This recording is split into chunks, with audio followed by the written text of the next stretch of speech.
आज राज्याच्या गृहमंत्र्यांनी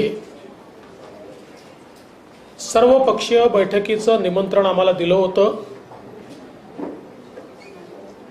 परंतु ज्या काही घटना गेले 4-5 दिवस आम्ही मुंबईमध्ये आणि महाराष्ट्रात पाहतोय, त्या घटना बघितल्यानंतर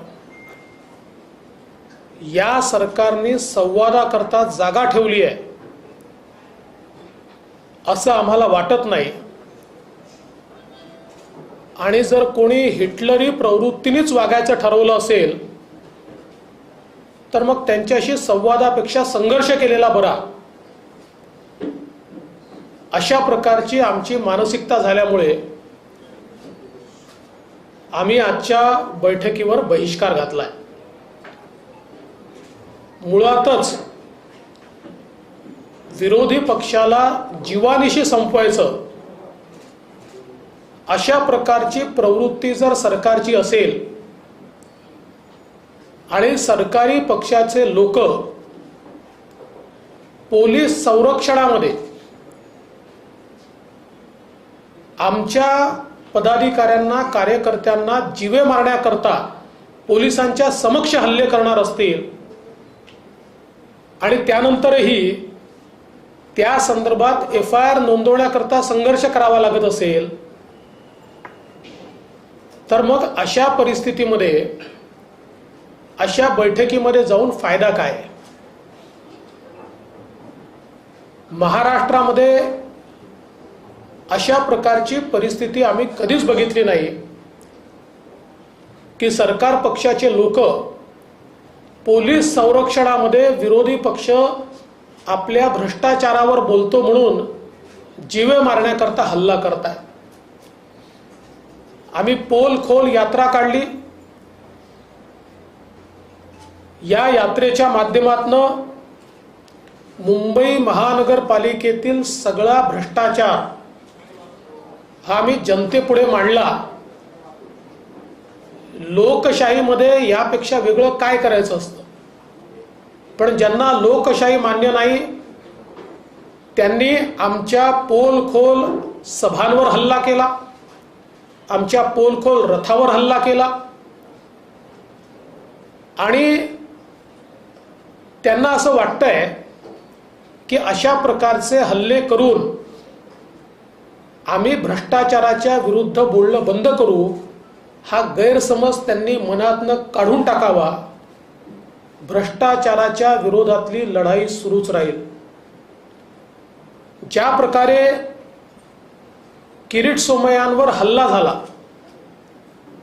पोलिसांच्या समक्ष झेड प्रोटेक्टिव्हला इन्फॉर्म केल्यानंतरही मारलं जातं, किंवा मोहित कंबोज यांचा तर मॉब लिंचिंगचा प्रयत्न झाला, या सगळ्या गोष्टी आपण जर बघितल्या, आणि हे मुंबईतच चाललं असं नाहीये, राज्यामध्ये सर्वदूर भारतीय जनता पक्षाच्या नेत्यांना कार्यकर्त्यांना टार्गेट करून त्यांच्यावर केसेस नोंदवल्या जात आहेत। मग कधी प्रवीण दरेकरांवर केस टाकली जाते, मी हायकोर्टाचे आभार मानेन की बोगस केस होती, त्यांनी रिलीफ दिला, तर त्याच्यावर हायकोर्टावर आरोप केला जातो।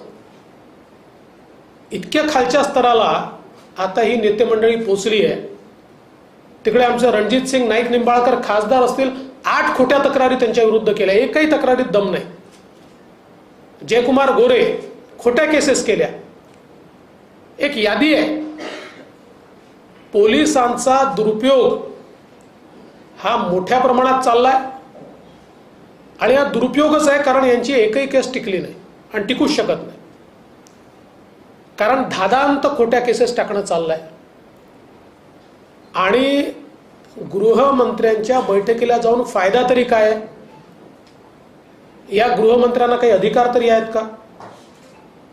जे काही मुंबईमध्ये चाललंय ते मुख्यमंत्र्यांच्या इशाऱ्यावर चाललंय। त्यामुळे ज्या बैठकीला मुख्यमंत्रीच नाहीत त्या बैठकीमध्ये गृहमंत्री आम्हाला बोलवून काय करणार आहे आणि कोणता निर्णय घेणार आहेत?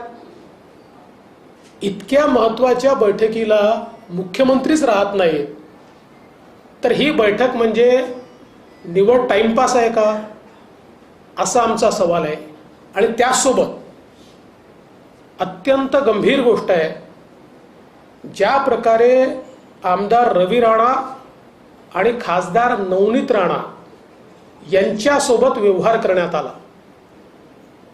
त्यांनी काय सांगितलं होतं, आम्ही मुख्यमंत्र्यांच्या निवासस्थानासमोर जाऊन हनुमान चालीसा म्हणू, आम्ही मुख्यमंत्र्यांच्या निवासस्थानावर आंदोलन करू म्हटलं होतं, आम्ही त्यांच्या घरावर हल्ला करू म्हटलं होतं, आम्ही काही तिथे जाऊन गैरप्रकार करू म्हटलं होतं. परंतु हनुमान चालीसा म्हणण्याकरता इतका विरोध, हनुमान चालीसा महाराष्ट्रात म्हणायची नाही तर काय पाकिस्तानात जाऊन म्हणायची. आणि त्यात म्हणजे आता त्यांनी घरासमोर जाऊन म्हणणं योग्य की अयोग्य याच्या मेरिटमध्ये जाण्याचं कारण नाही आहे, कोणाला अयोग्य वाटूही शकतं, पण त्याच्यावर सत्तारूढ पक्षाची केवढी अहंकारी भूमिका आहे की एका स्त्री करता हजारो लोक जमा करता, त्यांच्या घरी जाऊन त्यांना पोलीस अटक करता आणि जणू काही पाकिस्तानची युद्ध जिंकल्यासारखं जल्लोष करता.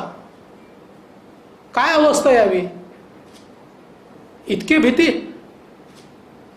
आणि मग काय मुख्यमंत्री कुठल्या आजीकडे चालले आहेत, जणू काही महाराष्ट्रामध्ये काहीतरी ते या मेटे साहेब ते काहीतरी खूप मोठं युद्धच जिंकले आहेत. अरे एसटीच्या संपकरी आत्महत्या केलेल्या एखाद्या कर्मचाऱ्याच्या घरी गेले असतात तर समजलं असतं, एखाद्या आत्महत्याग्रस्त शेतकऱ्याच्या घरी गेला असतात तर समजलं असतं, पण ते नाही होत. ठीक आहे, आजीकडे गेल्यानंतर आजीने काय सुनावलं हे आपल्या सगळ्यांनी बघितलंय, त्याच्यामुळे त्याबद्दल आता मला बोलायचं नाही, त्यांनी कुठे जावं हा त्यांचा संबंध आहे.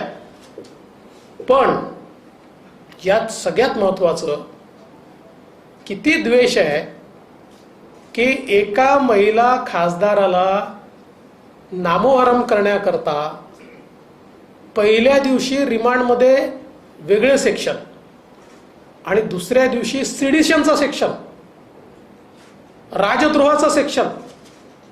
म्हणजे हनुमान चालीसा म्हटल्यामुळे यांचं राज्य उलथवलं अशा प्रकारचा कट होतो. यापेक्षा हास्यास्पद काय असू शकतं. हनुमान चालीसा म्हणण्याची घोषणा केल्यानंतर तो जर हनुमान चालीसा म्हणणं महाराष्ट्रात राजद्रोह होत असेल तर मी मुख्यमंत्र्यांना सांगतो, आम्ही रोज करू, आमच्यावर लावा. आम्ही पूर्ण, मी आत्ता या ठिकाणी म्हणतो, जय हनुमान ज्ञान गुणसागर, जय कपीसती लोक उजागर, रामदूत अतुलित बलधाम, अंजनी पुत्र पवन सुत नामा, महावीर विक्रम बजरंगी, कुमति निवार सुमति के संगी, कंचन बरन विराज सुबेसा, कानन कुंडल कुंचित केसा, हाथे ध्वजर बजा विराजे, कांदे मुंज जनेऊ साजे, संकट सुवर्ण केसरी नंदन, तेज प्रताप महाजगबंदन, विद्याबान गुणे चातुर, राम काज करिबे कातुर. पूर्ण म्हणून दाखवतो, लावा आमच्यावर लावा. या महाराष्ट्रामध्ये हनुमान चालीसा म्हणण्यावर जर सिडिशन होत असेल तर आमच्यापैकी प्रत्येक जण हा राजद्रोह करण्याकरता या ठिकाणी तयार आहे, प्रत्येक जण तयार आहे. पण या ठिकाणी ज्या प्रकारे हे सरकार वागताय हे अत्यंत महाराष्ट्राला लज्जा आणणार आहे. आणि याहीपेक्षा आत्ताच जी बातमी मिळालेली आहे, नवनीत राणा यांना जेलमध्ये कस्टडीमध्ये अत्यंत हीन दर्जाची वागणूक देण्यात आली आहे. पिण्याचं पाणी देण्यात आलं नाही, वॉशरूमला जायचं होतं त्याची परवानगी दिली नाही, अत्यंत वाईट प्रकारे त्यांना वागवलं आहे. आणि आम्हाला आत्ता जी माहिती मिळालेली आहे त्यानुसार त्यांनी या संदर्भात त्यांच्या वकिलाच्या माध्यमातून देशाच्या संसदेचे सभापती जे आहेत लोकसभेचे त्यांच्याकडे या संदर्भातली सगळी तक्रार केली आहे. माझा सवाल आहे, लोकशाही बद्दल ओरडणारे सगळे कुठे आहेत?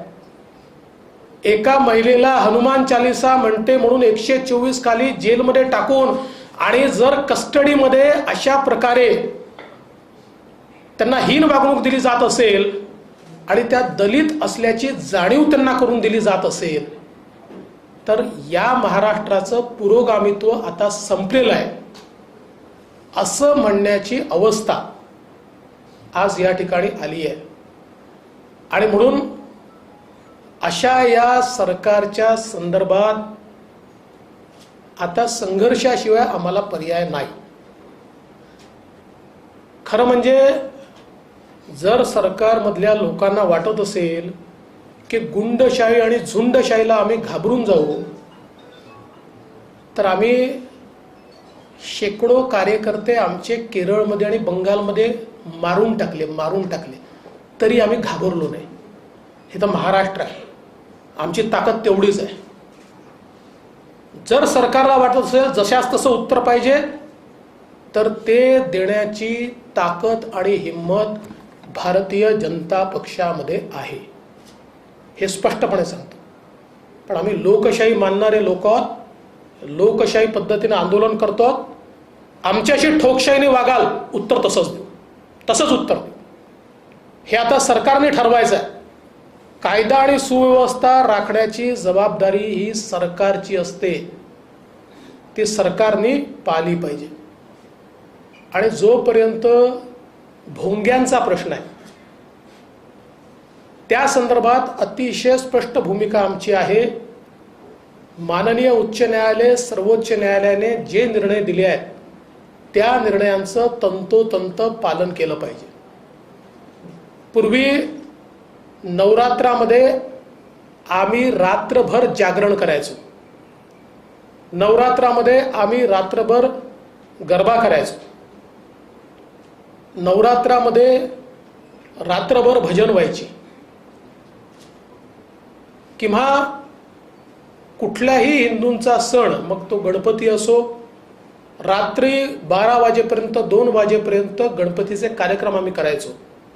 ज्या क्षणी सर्वोच्च न्यायालयाने सांगितलं की 10 वाजेनंतर माईक चालणार नाही, आम्ही कोणीही तक्रार न करता, खळखळ न करता थेट त्या ठिकाणी त्या दिवशीपासून तो निर्णय मान्य केला.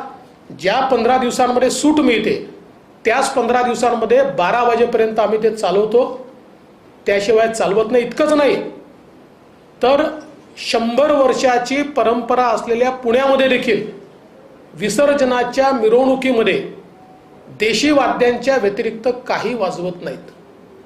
मग जर अशा प्रकारची सुप्रीम कोर्टाचा आदेश हा हिंदू समाज मान्य करत असेल तर तो आदेश इतर सर्व समाजानेही मान्य केलाच पाहिजे असा आमचा आग्रह आहे.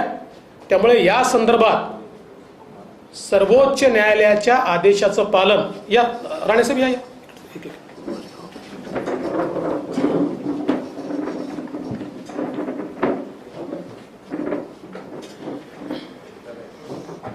इथे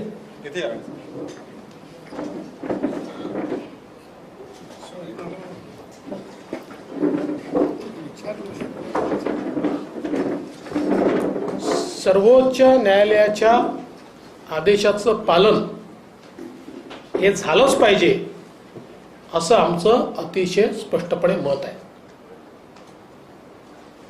आज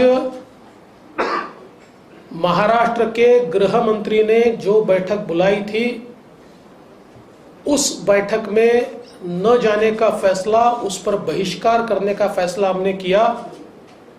इसका कारण पिछले 3-4 दिनों में महाराष्ट्र में जिस प्रकार से गैर जिम्मेदाराना पद्धति से पुलिस का उपयोग करते हुए विरोधी पार्टी के लोगों को जान से मारने की हरकत की गई, प्रयास किया गया, इसके बाद संवाद के लिए जगह कहां बचती है. हमारा तो मानना यह है कि हिटलर शाही से संघर्ष होता है, संवाद नहीं होता. और अगर इस प्रकार की प्रवृत्ति यहां पर चलेगी तो हम भी उसका मुकाबला करेंगे। हमने मुंबई महानगर पालिका के भ्रष्टाचार के खिलाफ पोल खोल यात्रा निकाली। रोज इनके भ्रष्टाचार को हमने उजागर किया, कैसे इन्होंने मुंबई को लूटा ये जनता के सामने लाया। तो हमारी यात्रा पर हमले हुए, हमारे एमएलएस पर हमले हुए, हमारे नेताओं पर हमले हुए, और इतना ही नहीं तो किरीट सोमैया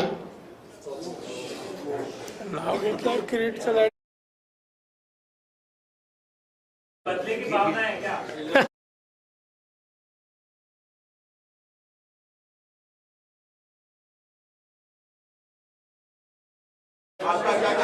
अरे नहीं अभी खत्म नहीं हुआ है, कंटिन्यू है। अरे भाई क्यों इतनी जल्दबाजी करते हो, अभी तो हमला बाकी है।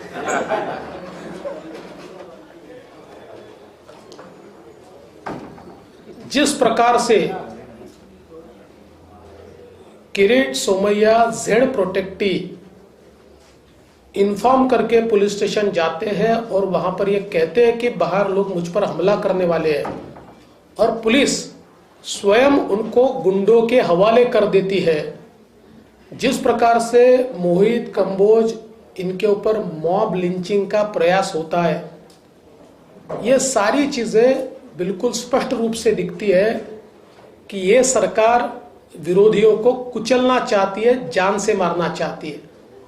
और वैसे भी हम गृह मंत्री के बैठक में जाकर क्या करेंगे, क्योंकि उस बैठक में मुख्यमंत्री तो उपस्थित ही नहीं है और ये सारी चीजें मुख्यमंत्री जी के इशारे पर चल रही है। तो फिर ये बैठक से निकलने वाला क्या है? इतना ही नहीं तो एक विधायक इंडिपेंडेंट और एक सांसद इंडिपेंडेंट, ये लोग इतना ही अनाउंस करते हैं कि मुख्यमंत्री जी के निवास स्थान के सामने जाकर हम हनुमान चालीसा बोलेंगे, तो उनके ऊपर कार्रवाई की जाती है। मेरा सवाल यह है कि हनुमान चालीसा महाराष्ट्र में नहीं बोली जाएगी तो क्या पाकिस्तान में बोली जाएगी? इतना हनुमान चालीसा से इनको नफरत क्यों है? और सबसे बड़ी बात यह है कि एक महिला को नामोहरम करने के लिए, एक महिला को पस्त करने के लिए हजारों लोगों को इकट्ठा किया जाता है, आने जाने वाले के ऊपर हमला किया जाता है, उनके घर में पुलिस भेजकर उनको अरेस्ट किया जाता है। और इसमें आश्चर्य की बात यह है कि राजद्रोह का, देशद्रोह का, सिडिशन का आरोप उनके ऊपर लगाया जाता है। अगर हनुमान चालीसा बोलना ये देशद्रोह होगा, ये राजद्रोह होगा, तो हम में से हर व्यक्ति ये राजद्रोह करेगा। हम सारे के सारे हनुमान चालीसा बोलेंगे, और अगर सरकार में हिम्मत है तो सरकार हमारे ऊपर राजद्रोह का गुनाह लगाकर दिखाए। लेकिन ये बात यहां तक नहीं रुकती है, इल्लीगली उनको अरेस्ट तो किया ही जाता है, इस प्रकार के अलग अलग गुनाह तो लगाए जाते ही है। लेकिन अभी अभी जो खबर आई है, उनको पुलिस कस्टडी में मिसट्रीट किया गया, उनको नीची जात का बच्चा बताकर उनके साथ दुर्व्यवहार किया गया, उनको पीने का पानी तक नहीं दिया गया। एक महिला सांसद को वॉशरूम जाने के लिए भी परमिशन नहीं दी गई। इस प्रकार से बदले की भावना से महाराष्ट्र में इससे पहले हमने कभी कार्रवाई नहीं देखी।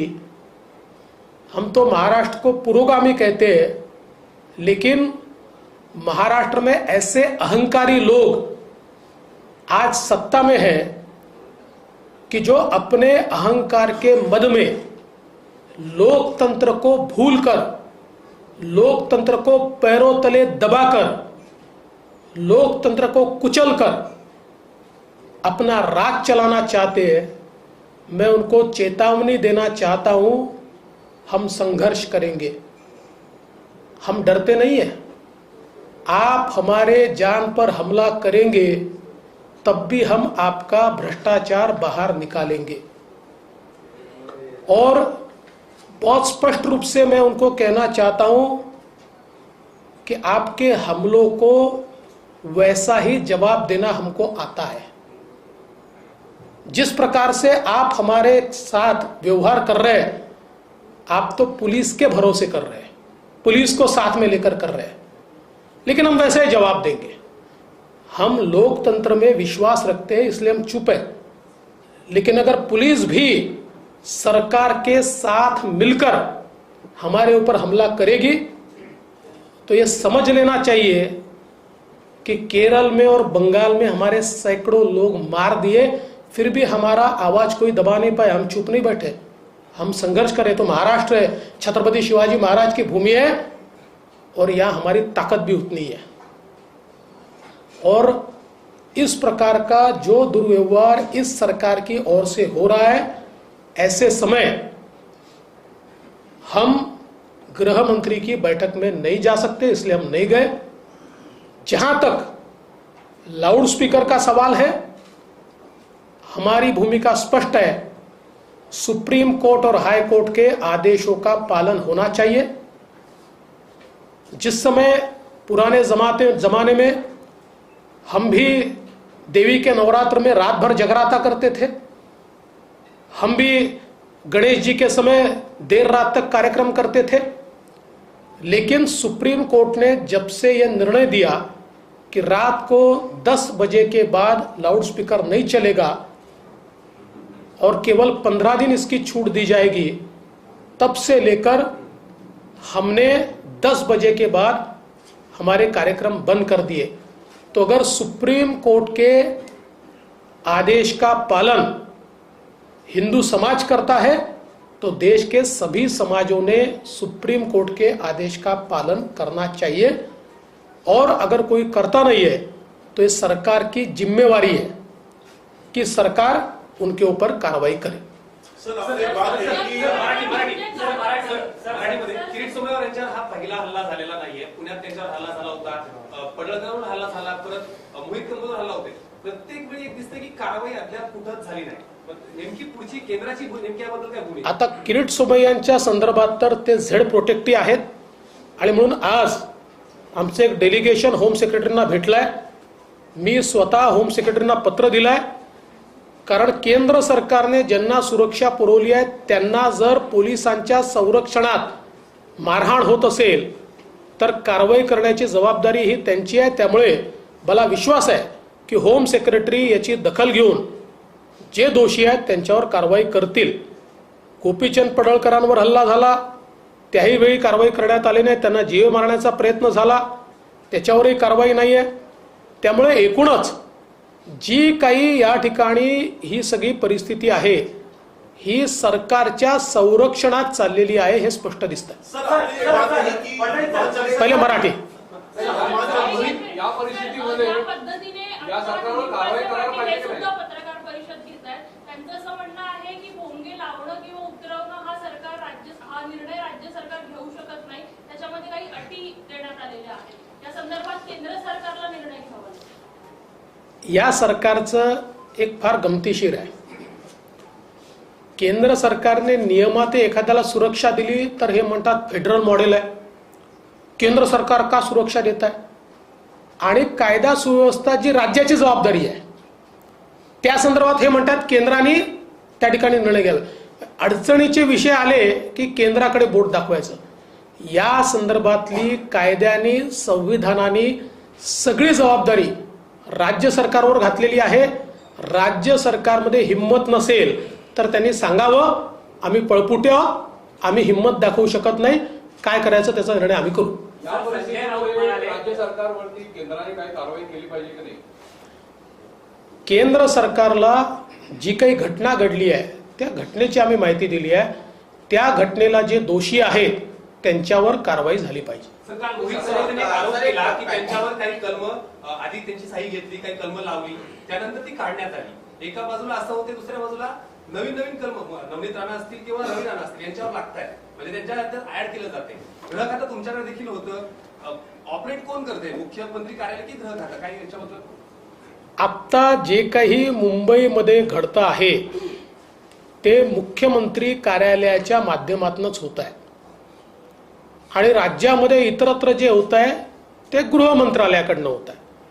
त्यामुळे यांनी विरोधकांना नामोहरम करण्याकरता, त्यांच्यावर हल्ले करण्याकरता टेरिटोरीज वाटून घेतल्या. मुंबईमध्ये हे मुख्यमंत्री कार्यालयाने करायचं आणि उर्वरित महाराष्ट्रात हे गृहमंत्र्यांनी करायचं.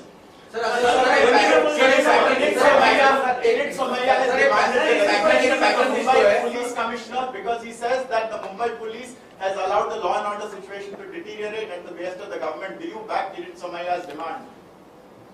किरीट सोमैया जी के ऊपर जो हमला हुआ उसकी जिम्मेवारी फिक्स होनी चाहिए और इसमें जो जो दोषी है उसके ऊपर कार्रवाई होनी चाहिए.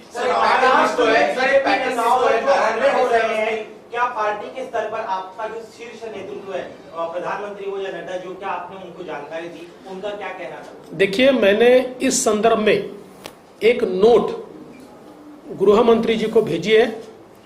बाकी इनको हम अपने स्तर पर निपटेंगे. पैटर्न देखने को मिल रहा है कि जब भी मुख्यमंत्री पर हमला किया जाता है तो उनको घर में उसका जो गिरफ्तार करने की कोशिश की जाती है. नारायण राणे साहब के इसमें देखा, अर्नब गोस्वामी या सदावर्ते या फिर ये अभी नवनीत राणा. क्या आपको लग रहा है कि पैटर्न इस तरह का बनाया गया है? देखिए, देश के इतिहास में और महाराष्ट्र के इतिहास में ये सबसे इनटॉलरेंट, सबसे असहिष्णु सरकार इस रूप में प्रसिद्ध होगी, क्योंकि किसी ने भी लोकतांत्रिक तरीके से भी इनके ऊपर टीका की तो उनको घर पे जाकर पुलिस के माध्यम से झूठी केसेस उन पर लगाई जाती है. एक भी केस में इनकी एक भी केस कोर्ट में नहीं टिकी, एक भी नहीं, कोई केस कोर्ट में नहीं टिकी. और हमारी पूरी तैयारी है.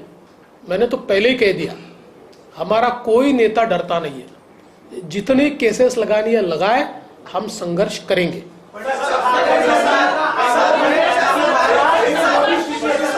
ठाकरे सरकार का आरोप है कि महाराष्ट्र में जो भी स्थिति उत्पन्न हो रही है, बीजेपी जानबूझ के साजिश रची है कि यहाँ पर राष्ट्रपति शासन लगाया जाए. आपकी क्या भूमिका?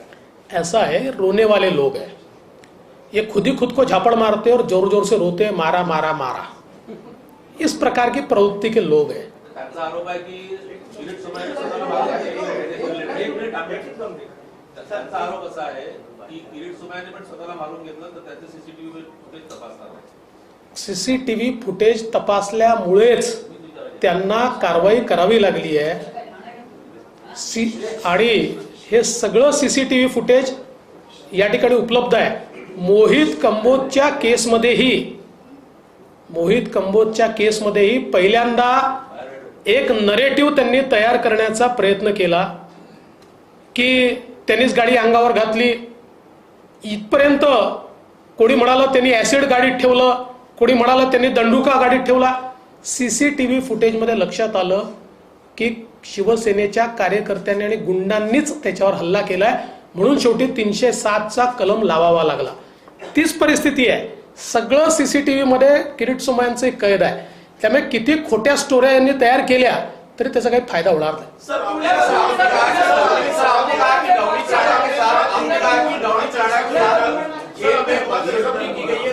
जेल में नवनीत राणा के साथ बदसलूकी की गई है, थोड़ा सा इलैबोरेट हिंदी में बता दीजिए. देखिए, मैंने हिंदी में भी बताया है कि अभी अभी जो जानकारी प्राप्त हुई है, श्रीमती नवनीत राणा जो निर्दलीय सांसद है, हनुमान चालीसा बोलने पर उनके ऊपर सिडिशन की कार्रवाई, राजद्रोह की कार्रवाई की गई. उनको पुलिस कस्टडी में डाला गया. वे दलित समाज से, शेड्यूल कास्ट से आती है. उनको उनके समाज के ऊपर से गाली दी गई. एक महिला होते हुए भी पीने का पानी नहीं दिया गया, उनको वॉशरूम जाने नहीं दिया गया और बहुत ही गंदा व्यवहार उनके साथ हुआ. ऐसा पत्र उन्होंने उनके वकील के थ्रू देश की लोकसभा के स्पीकर को भेजा है। मैं ऐसा मानता हूं महाराष्ट्र में एक काला इतिहास ये सरकार लिख रही है। सर आपका एक सवाल है, आपका एक सवाल रहा कि आपने कहा कि हनुमान चालीसा हिंदुस्तान में पढ़ेंगे, पाकिस्तान में तो नहीं पढ़ेंगे। आज ही एनसीपी की एक कार्यकर्ता है जिन्होंने एक लेटर लिखा है गृह मंत्री, उन्होंने कहा है कि उनको परमिशन दी जाए कि पीएम ऑफिस पीएम के घर पर जाकर नमाज और हनुमान चालीसा पढ़ना चाहते हैं। ठीक उसी परिपाटी पर जैसे हमने मातोश्री बंद की जाए। नहीं, अगर उनको मैं तो उनको आमंत्रण देता हूँ, उनको अगर हनुमान चालीसा पढ़ना है तो मेरे घर के सामने आए, हनुमान चालीसा पढ़े, मैं भी उनके साथ पढ़ने को जाऊंगा, मैं भी पढ़ूंगा। पुण्यामध्ये शरद पवारांनी ज्या पद्धतीने वक्तव्य केलेलं आहे की त्यांचं 78 साली जेव्हा अशीच्या दरम्यान सरकार गेलं तेव्हा ते अस्वस्थ झाले नव्हते, क्रिकेटची मॅच वगैरे बघितली। अलीकडच्या काळात काहींचं सरकार जातं आणि ते अस्वस्थ होतात, आदित्य माझं सरकारी सरकार म्हणून म्हणतात, त्यामुळे अस्वस्थता वाढलेली आहे। तुमच्याबद्दल वक्तव्य असं आहे की जेव्हा गोष्टी जुन्या होतात तेव्हा लोक विसरतात आणि सोयीच्या गोष्टी लक्षात ठेवतात। कोणी सरकार पाडलं, मग पुन्हा काँग्रेसमध्ये कोण गेलं, मग पुन्हा काँग्रेसचं सरकार कोणी पाडलं, मग पुन्हा काँग्रेसमध्ये कोण गेलं, याचा इतिहास हा सगळ्यांनी बघितला आहे। अशा प्रकारे सरकार पाडणं, काँग्रेस बाहेर पडणं, काँग्रेसमध्ये जाणं अस्वस्थतेशिवाय थोडी होतं। कोणी स्वस्थ बसला आणि मॅच पाहतो तो थोडी असं करतो। त्याच्यामुळे काळजीचं कारण नाही, मी एकाच पक्षात आहे आणि माझा पक्ष सत्तेवर येणारच आहे, मला चिंता नाही आहे। लाउडस्पीकर को अगर हटाया नहीं गया तो क्या आप लोग भी हनुमान चालीसा का पाठ करेंगे मस्जिदों के बाहर? देखिए, हनुमान चालीसा का पाठ तो हम हमेशा ही करते हैं और इसके ऊपर क्या कार्रवाई करना ये हमारी पार्टी में हम तय करेंगे। हम पहले ये देख रहे हैं कि क्या सरकार सुप्रीम कोर्ट के आदेश का पालन करती है। अगर सरकार सुप्रीम कोर्ट के आदेश का पालन नहीं करेगी तो भारतीय जनता पार्टी अपनी स्ट्रैटेजी तय करेगी। फडणवीस सर, कल पीएम मोदी जी बॉम्बे में थे, प्रोटोकॉल के तहत सीएम को वहां जाना चाहिए था, लेकिन उद्धव ठाकरे जी ने उस प्रोग्राम में जाकर उस बुजुर्ग महिला के घर गए जिन्होंने आंदोलन में शामिल हुए पूरे परिवार के साथ, क्या कहना चाहिए? देखिए, मुझे ऐसा लगता है कि अब कम से कम उद्धव जी उस महिला के घर गए तो बेचारी महिला 80 साल की उनके घर के सामने रात में आकर बैठी। वो महिला आक्रोश कर रही थी, मेरे बेटे को नौकरी नहीं मिली, मुझे घर नहीं मिला, इतने साल में शिवसेना में हूँ, मेरे तरफ किसी ने ध्यान नहीं दिया। तो कम से कम उसकी ओर ध्यान देकर उस महिला को घर मिले, उसके बेटे को नौकरी मिले, ऐसा थोड़ा सा प्रयास मुख्यमंत्री जी करे। और साथ साथ ये भी अपेक्षा है कि एसटी के स्ट्राइक में जिन कर्मचारियों ने आत्महत्या की उनमें से किसी के घर भी मुख्यमंत्री जी जाए, थोड़ी संवेदना दिखाए। जिन किसानों ने आत्महत्या की है उनमें से एक आधे किसान के घर में मुख्यमंत्री जाए, थोडी संवेदना दिखाए। सर मराठी प्लीज, मराठी भाषा प्लीज। प्रोटोकॉलनुसार मुख्यमंत्र्यांनी जाणं अपेक्षित होतं पण तसं झालं नाही, ते एका शिवसैनिक महिलेला भेटायला गेले। नाही, किमान मुख्यमंत्री कोणाच्या तरी घरी गेले याचा मला आनंद आहे, पण त्या वृद्ध महिलेच्या घरी गेल्यानंतर तिचा आक्रोश तरी मुख्यमंत्र्यांनी समजून घेतला पाहिजे। ती सांगत होती 80 वर्षाची झाली, इतके वर्ष शिवसेनेमध्ये काम करते आहे, माझ्या मुलाला नोकरी नाही, माझ्या नातवाला नोकरी नाही, मला घर नाही, माझी परिस्थिती खराब आहे। आता किमान त्या वृद्ध मातेला तरी मुख्यमंत्र्यांनी काही मदत केली पाहिजे। आणि एवढंच नाही आहे तर मला असं वाटतं की ज्याप्रमाणे त्यांच्या घरी मुख्यमंत्री गेले तसंच एसटीच्या संपामध्ये ज्या कर्मचाऱ्यांनी आत्महत्या केली त्यातल्या एखाद्या कर्मचाऱ्याच्या घरी जाऊन थोडीशी संवेदना दाखवली पाहिजे। इतक्या शेतकऱ्यांनी आत्महत्या केली आहे, एखाद्या शेतकऱ्याच्या घरी जाऊन त्यांनी संवेदना दाखवली पाहिजे। एवढं तरी किमान आमच्या मुख्यमंत्र्यांनी करावं। चला, धन्यवाद।